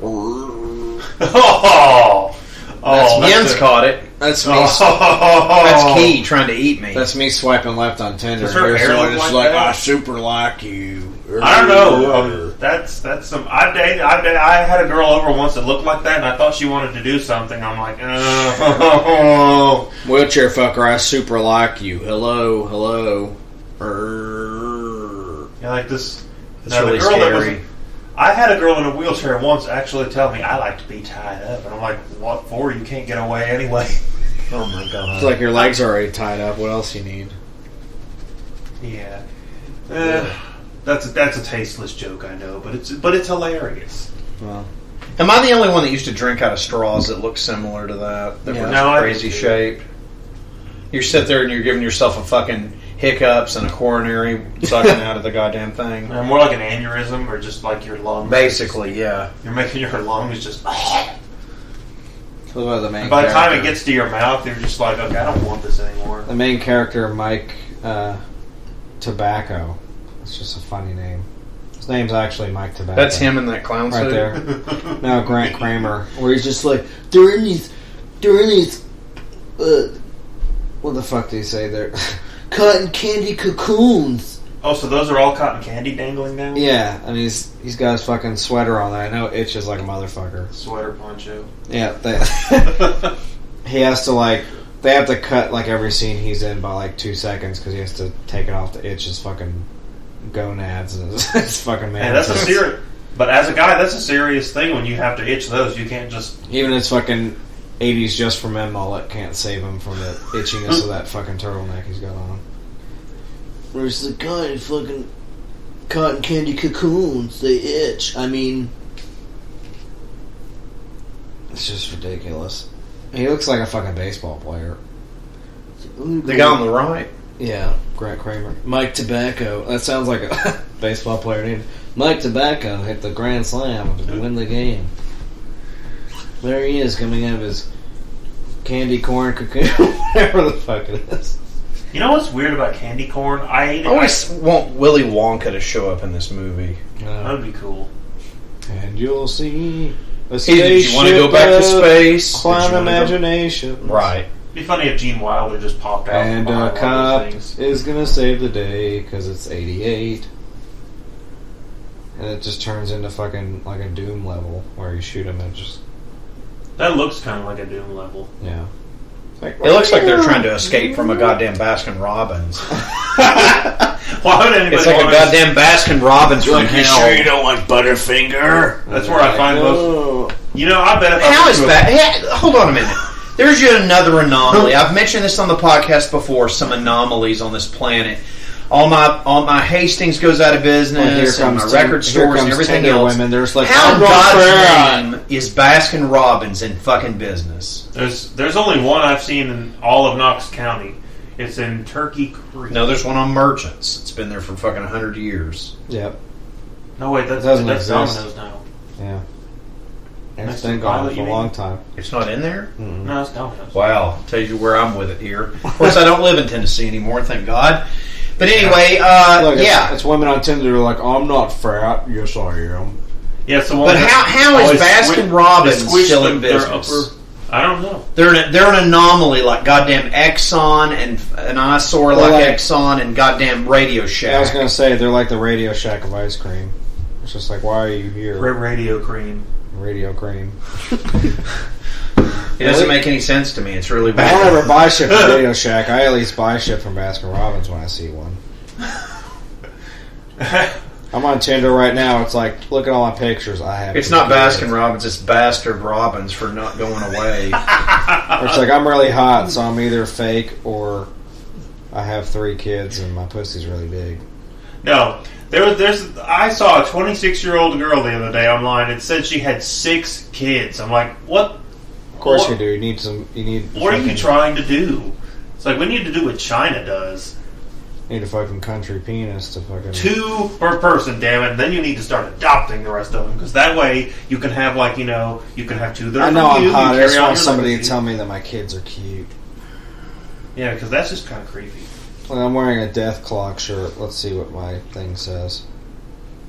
Every hole is a chance for glory. Gorechrist is actually live on a dating site. Wow, that's amazing. That's the best. And I'm going to join it. Listen to this. This is the best opening line on Tinder I've ever heard. This is, ladies, this is instant super like from the Gorechrist here.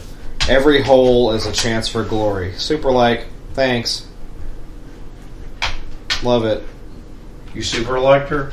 Oh yeah, if you're going to say that every hole is a chance for glory. If you're just telling me, hey, I'm here to fuck, then I'm going to do it. Because everybody else is like, not here for hookups. It's like, well, I am. It's like, oh, bullshit. Not here for hookups. I'm actually looking for somebody to marry. It's like, yeah, no thanks. You want to find somebody to marry on Tinder. That's what I'm saying. These people are fucking retarded. I need somebody to take care of my child when I'm... It's like, is this Tinder or is this ChristianMingle.com? That's what I'm saying.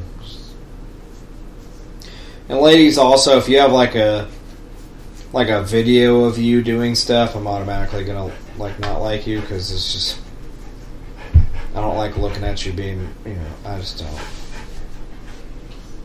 And if you're like kind of nerdy, slutty, I'm into that too.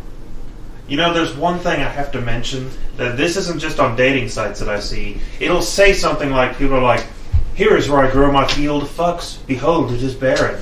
Like, do you really have to put that much work into saying that you don't care about something? Also, if your photo is a Snapchat filter of you with like some kind of animal ears, I'm not into that either. So yeah, if you've got a dog on your face, that must say a little bit about you and your family. I like fucking human beings, not fucking bears or cats or anything that you like to be dressed as.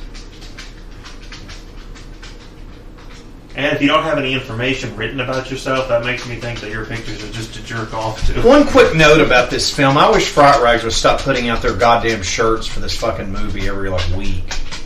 And look at our new idea from a month ago. It's Killer Klowns from Outer Space Collection. Wow, it's weird when you pull up somebody you used to flirt with when you were like 19, and then they come up on Tinder and they're like, look at my child that I didn't know that you had. Look, Corey, I've reproduced. You can still have sex with me, though, because I'm on Tinder. But look, I'm very fertile. I saw a girl actually, I think a little over a week ago, that I had not seen in about 6 years. Yep, that's my kid. Swipe left if you can't dig it. Thanks a lot.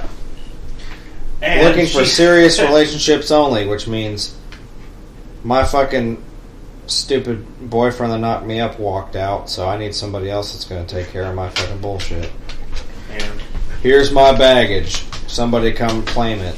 Nope. I'm going to leave you at the airport, honey. Leave the kid at the fire station. That they'll still do something if it's, it's a certain sort of age. It's like no questions asked. Half-naked chick in a bathtub eating a sandwich. That's the kind of shit I like. Fuck yeah. Let me see that deep throat. Thanks a lot. Nope. Yeah. Nope. She's sitting in the bathtub naked eating bacon. Have any of you ever used Bumble? That one's the worst. No, that's where girls have to like swipe on you and they have to message you first. Basically, it's like the guys have no control in that one. Yeah, but Bumble is Tinder, really. Yeah, that's true. You can't message on there unless you match.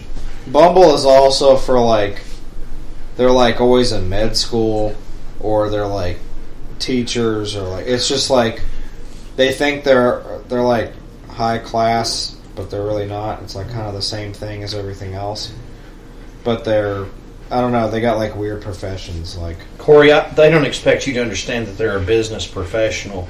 That's working what it as a is. Secretary at a fucking lawn mowing shop. they're at fucking. I'm a business professional. No, they're working at a goddamn lawn mowing shop. No, they're at Kinko's, and they're like I'm a business professional that works at a goddamn lawnmower repair shop. I work at Long John Silver's, but I'm really good at my job. No, it's really not that. Like when they're on Bumble, they're like, I'm a fucking. Pull that stuff off there. Yeah, they're like, I'm a CNA for fucking Where the hell is it? Children's Hospital. It's like, okay. And if a girl is trying to look for somebody to date, I'm a secretary at fucking Holschwitz and Bagel law firm. It's like, what?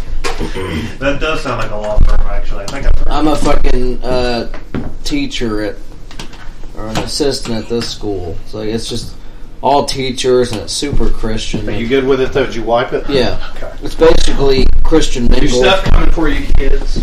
It's basically Christian mingle, but like they have like these really high scale career jobs. But that's what Bumble's for. I don't know, thing like You don't have to be lonely at IneedACountryProvider.net. That's what Bumble is. It's like, I need a Christian bearded country provider. I don't want to say this, but I'm going to say it. Husband.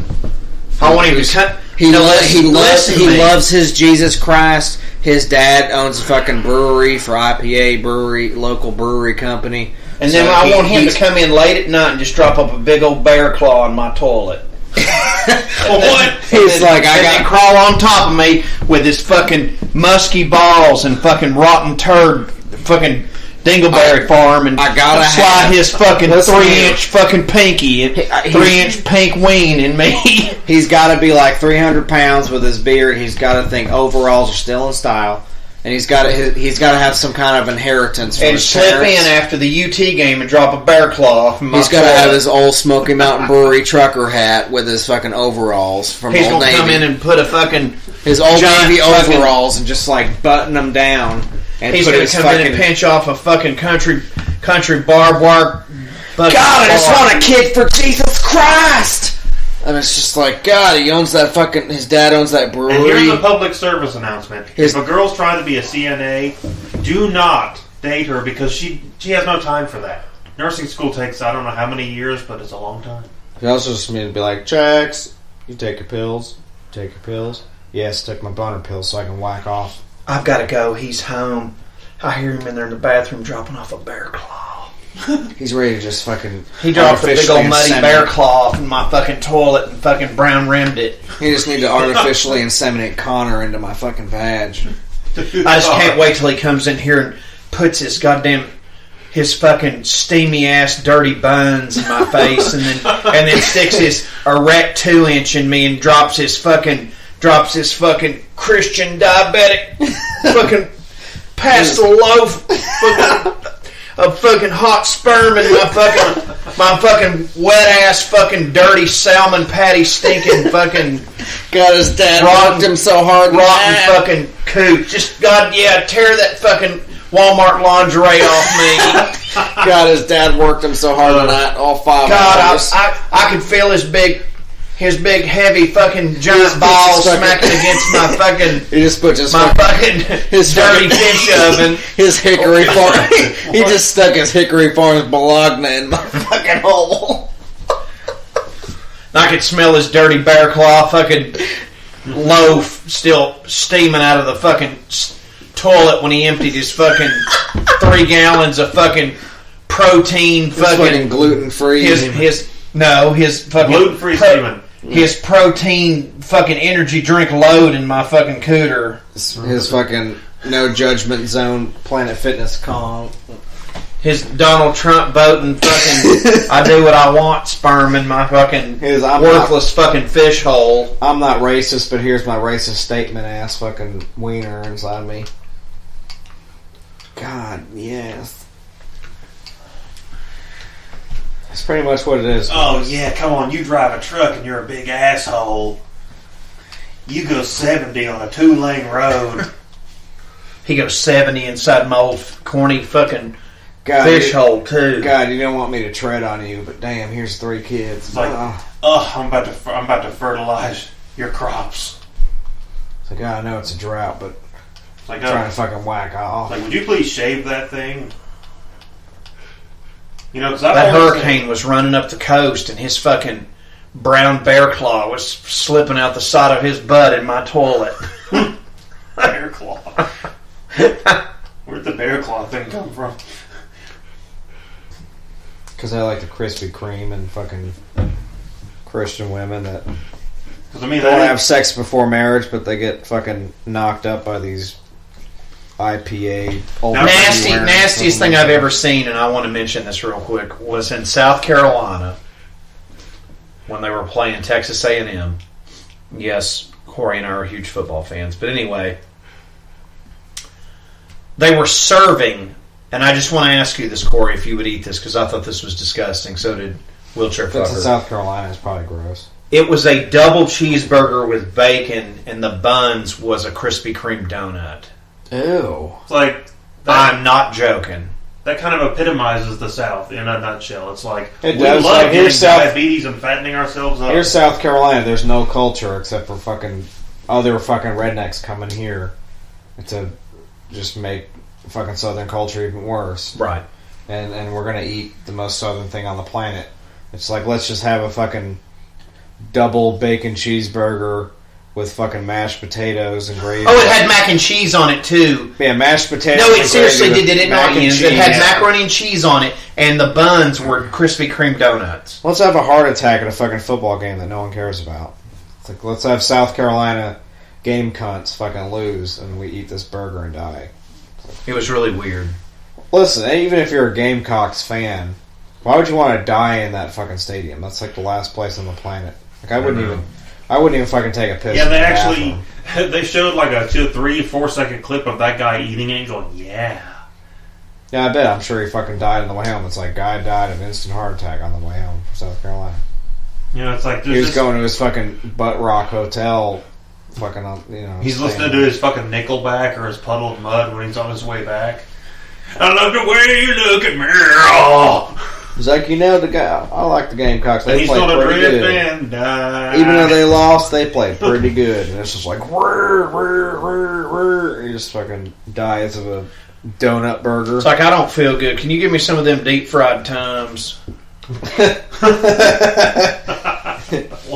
Dr. West, I don't feel so good. It's like, right, I guess it's time for... I just don't get it. Final thoughts. Killer Klowns from Outer Space, U.S. era release. It's beautiful. Looks really good. Print's good. Sounds good. Very nice. I enjoyed it. Wheelchair Fucker enjoyed it. Click on the special features. Let's see if there's something there. That's right. It's literally the Cheeto Brothers gets their dick sucked simultaneously.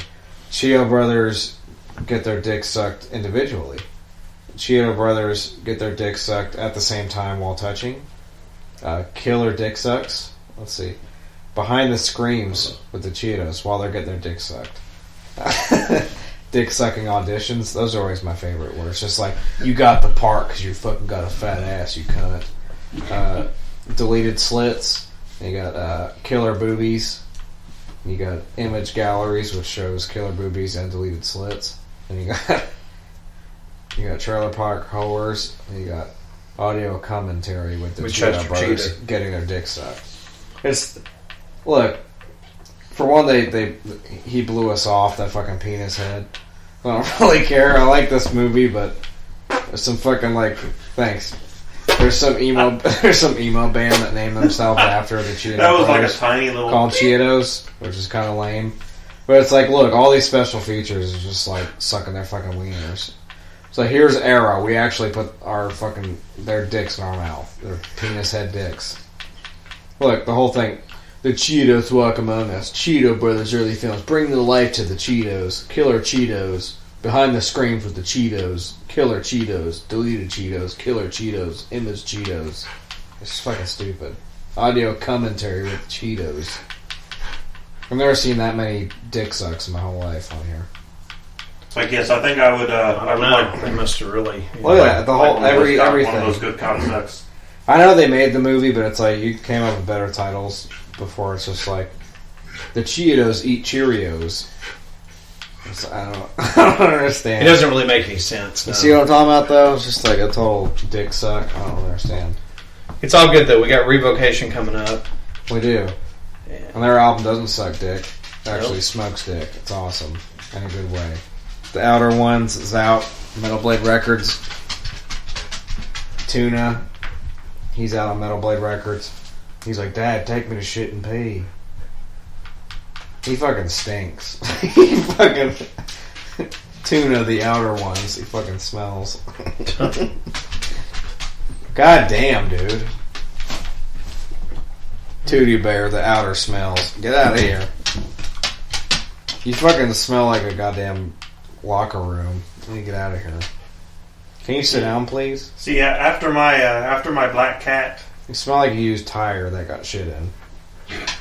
After one of my cats takes a shit, the bathroom literally smells like burnt hair. I thought it was Wheelchair Fucker, but he's actually been like inhaling your farts and like farting them back out of his own ass. That's exactly what he's like doing. He fucking stinks. That's what I call recycled air. That's what it is. He just fucking reeks. And that's what he's doing. He's like, guess what, Dad? I'm walking around a circle again. So I gotta fucking take a dump. Here it is. You ready? I've heard so much about these. Here it is. How about it's the theme of the night. Are you ready? These country providers you've been talking about. I gotta take a country load. Hey, with tuna, no one in the airspace can breathe. I mean, he fucking reeks. No one in the airspace will be able to breathe. You smell like every zombie film I didn't watch. Tulian. Sit down. Tulian. Killer Toots from in outer Corey's space. house, no one will be able to breathe. Killer Toots from outer space. You smell like you washed your vagina with a dirtier vagina. He's just constantly crop dusting. He's like, round a circle, smell my butt. Here's another circle, smell my butt. Here you go, Wheelchair Fucker, smell my butt. Look, you're gonna go around. Are you gonna? Okay, look, smell my butt. Yeah, lift the tail up, fart, lay down for a minute. As soon as somebody gets up, then you get right tonight on Wolf Loaf. Let the Tootie begin. The Tootie walk among us. Tootie Brothers, early toots. If you guys are wondering what he looks like Nanook from Lost Boys. He does. Just so you know that. Only he fucking stinks like a corpse. Walks around crop dusting people. I treat him like a pretzel. Bend, stretch, and fold him. Anyway, I want to thank Wheelchair Fucker, our special guest. I want to thank Corey for bringing my crazy ass back on board after disappearing on you guys. I'm sorry about that. It's a long story. I will not get into it. Revocation's coming up right now. I thank Dave Davison and Brett Bamberger for thank you, gentlemen, for your time. Doing the interview. It's amazing. Fantastic. And we now give you Revocation. And as always, from the Doctor and I, stay fucking gory. Phantasm.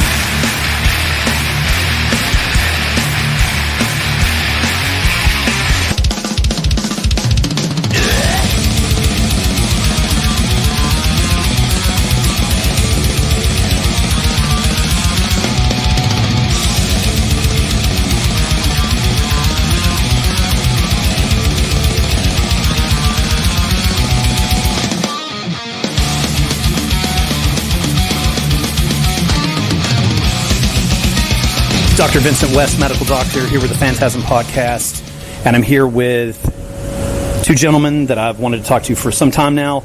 A lot of fan requests for you guys. Here we go. We're here with Revocation. We're here with Brett and Dave. How are we doing? Doing great. Awesome. Thank you guys for doing this so much. We really appreciate it. Our pleasure. And you got the new album coming out, The Outer Ones, comes out September 28th through Metal Blade Records, and we're going to do track by track with these two gentlemen here today for you guys from Revocation. So here we go. Right. The first track, Of Unworldly Origin.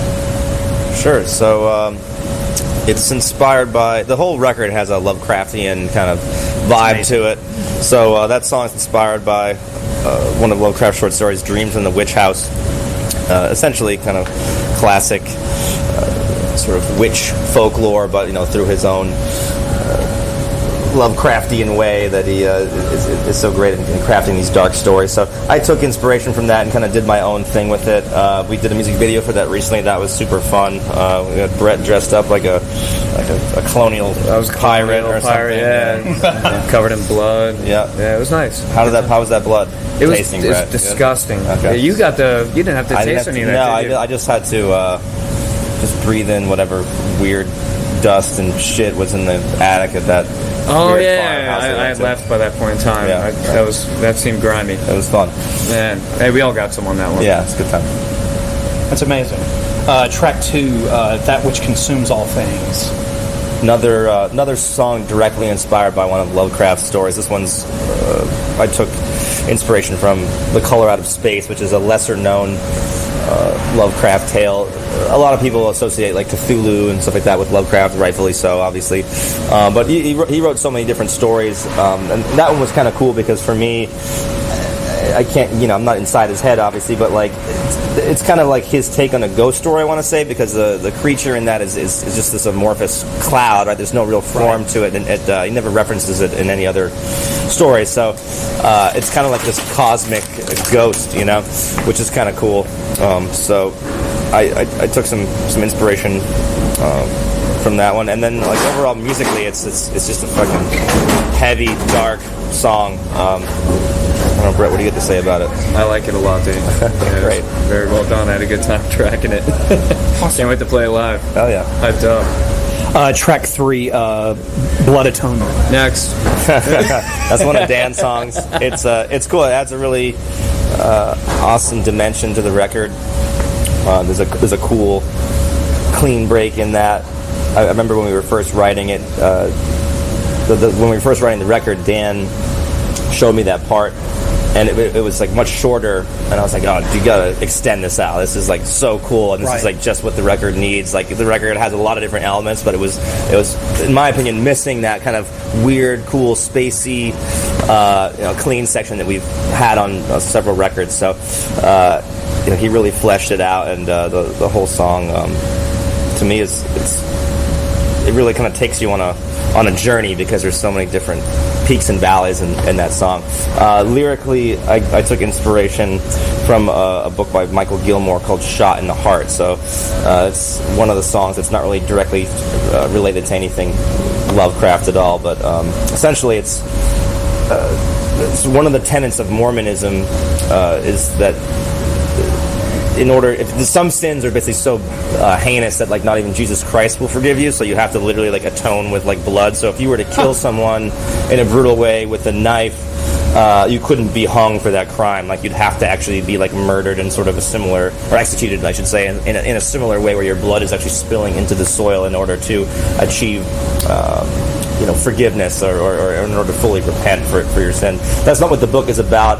The book's about one of the first guys that they brought the death penalty back for in Utah, but he grew up in a Mormon family, so that whole element of blood atonement and Mormonism kind of is a theme that's present throughout the whole book, and it's a true story. It's a super interesting to check it out. book. So that's where I got some inspiration. That's like a very, very moving book. It's super sad and really, really visceral. But I took that one kind of small element of Mormonism that I learned about from that book and kind of decided to craft a whole song around it. So hopefully the dark, brooding lyrics match the dark, brooding music that Dan came up with. I think it does, outside looking in. Yeah. I think Dan had some really powerful contributions on this record, and just watching the two of these guys work together, both musically and with the lyrical ideas and concepts, really always goes hand in hand. Excellent. It's been that way for a long time. Right. And then that's killer. Track 4, Fathomless Catacombs.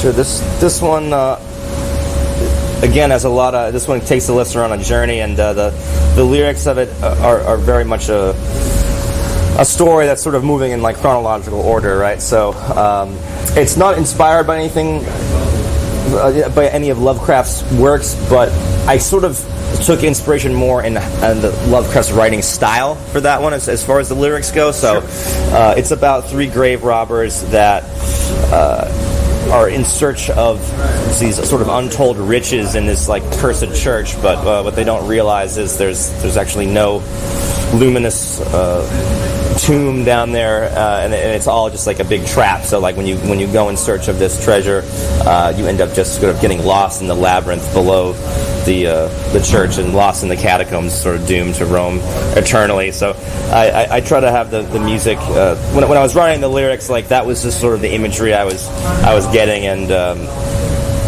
musically speaking, it's got like a cool thrash metal vibe, but there's also some weird sort of black metal parts to it. The bridge section almost reminds me of like something like Opeth would do, like there are more like rockin' parts. So it was a really fun song, and it had like several revisions because I wanted to get the flow of it like just right. So when I finally kind of got the song structure down, the lyrics kind of flowed pretty easily for me because it was very much of a storytelling kind of vibe that I was getting. Excellent. And of course, track 5, The Outer One's the title track. Yes, yeah, that's a heavy one. It's probably a fan favorite in the band, I think, right? Yeah. As soon as you showed us that, we're like, okay, all right. It works out nicely sometimes when the title track is also one of the funner songs to play live. So we've been opening up our set currently with that song, and there was the second single that we released. It's just like super heavy. I love Brett's bass lines on it. It's like just the low end is just super present, and just adds to the overall beefiness of that one. So it's a bruiser for sure. It sums up the vibe, man. I think for pretty much the first time we were 100% on the same page with everything going into this record as a band. Like, we're doing this, this should be that, and everything that everybody brought up was like an immediate yes. It's tight. Track 6, I'm probably going to say that wrong, so I'm going to let you. Vanitas? Oh, Vanitas? Vanitas. Yep, Excuse me, I said it wrong. Yeah. Vanitas. This is another sort of departure from the Lovecraft theme. Although I did use some inspiration again from Lovecraft's writings in terms of some of the lyrical content. Vanitas is coming from like the Flemish Renaissance. It's essentially a still life painting, but it has a macabre element to it. So it would be like, let's say, like a bowl of fruit, but there'd be like a skull at the same time, like on the table, present, or like some sort of depiction of death. Basically, what the artists were doing with Vanitas paintings were sort of showing the futility of life and like earthly delights, and like not to sort of care so much about vain. That's where like the word vanity comes from, basically, like being vain and focusing too much on this life because you're going to die and there's going to be like the afterlife. Now, whether you believe in an afterlife or not, it's obviously contemplating one's own mortality is just a super interesting sort of thought experiment to have, whether you're an atheist or deeply religious. So that song lyrically is about that. Right around the time that I was writing those lyrics, my grandfather had passed away, so I think the sort of topic of, I was very close with him, so the topic of death and mortality was just kind of on my mind. And music is an outlet for all things, whether they're good or bad. That's, I think, with metal music in particular, it has that wonderful alchemy of being able to turn negative emotions into something that's hopefully positive, right? No matter how brutal it can be, it's music that people are listening to because they enjoy it, right? So I was able to kind of filter some of those, negative dark sort of emotions into a lyrical process that was cathartic for me. And musically, it's a different song in the record. I feel like it's a necessary part of the album as a whole. I think it adds a new element to our sound, and it's actually one of my favorite sort of tracks on the record. It just has like a different vibe to it, but it's moody, and I think it brings out a different aspect of our sound, I guess. Awesome. Yeah, it's really cool. Thank you. Track 7, I'm going to let you... Ex Nihilo? Thank you. Okay. Yeah. That's the instrumental track on the record. We always like to have one instrumental track per record just to kind of break it up and do something different. Also, when you're writing lyrics, you're thinking, or at least I'm thinking about, verse, chorus structures, even if we try to disguise them in different ways, that's still kind of part of my thought process when I'm writing a song with lyrics. Sure. So when I'm doing an instrumental, it's sort of like all bets are off and the structure can be whatever the fuck I want it to be, which is just nice and an extra element of freedom when we're writing. It's the Latin translation is basically from out of nothing. So, where does any sort of idea, like when it comes to music, come from? I mean, we spend so much time honing our craft, but then when you sit down to like write a riff or write a song, I always find like my best material comes out of like me not thinking about anything in particular, and it just kind of hits me from whatever the ether is that it comes from. Nice. So that's kind of my ode to, I guess, the creative process, and it's certainly a creative song in terms of the song structure. It might be one of my favorite instrumental songs I've ever done. What about you, Brett? I would agree with that, and I like how it puts you and Dan go to work on that one, man. It's cool. The rhythm section, when we were doing the rehearsals, like everyone's like, I need another minute working this part out, and I'm like, I'll play this song all day long. I get to kind of kick it on this one, and Ash is like, yo, me too, let's keep going, and these guys are just burning so hard. Yeah, it's difficult to play on guitar. Yeah, it's really technical, but it's cool to actually sit on the pocket pretty hard while these guys are just shredding, because I get to really hone in and listen to the ridiculous stuff that they're doing. Nice. Without stressing too hard on my own parts, man. That's great. Track 9, Luciferious. Sure, yeah, Luciferous. Said it wrong too. Thank you, kids. I don't even know why I come up with these incredibly tongue-twisting. No, it's great. It's great. It's just for me, I'm just like, and another one Dr. West fucks up in front of his fans, in front of his people that he looks up to. There'll be a quiz after the interview. Yeah, exactly. And a spelling bee as well. And I will fail that too. This was sort of... I like writing using religious iconography. We've done that before on different songs. Communion from our last record, and Arbors of the Apocalypse was a song about the 4 horsemen of the apocalypse.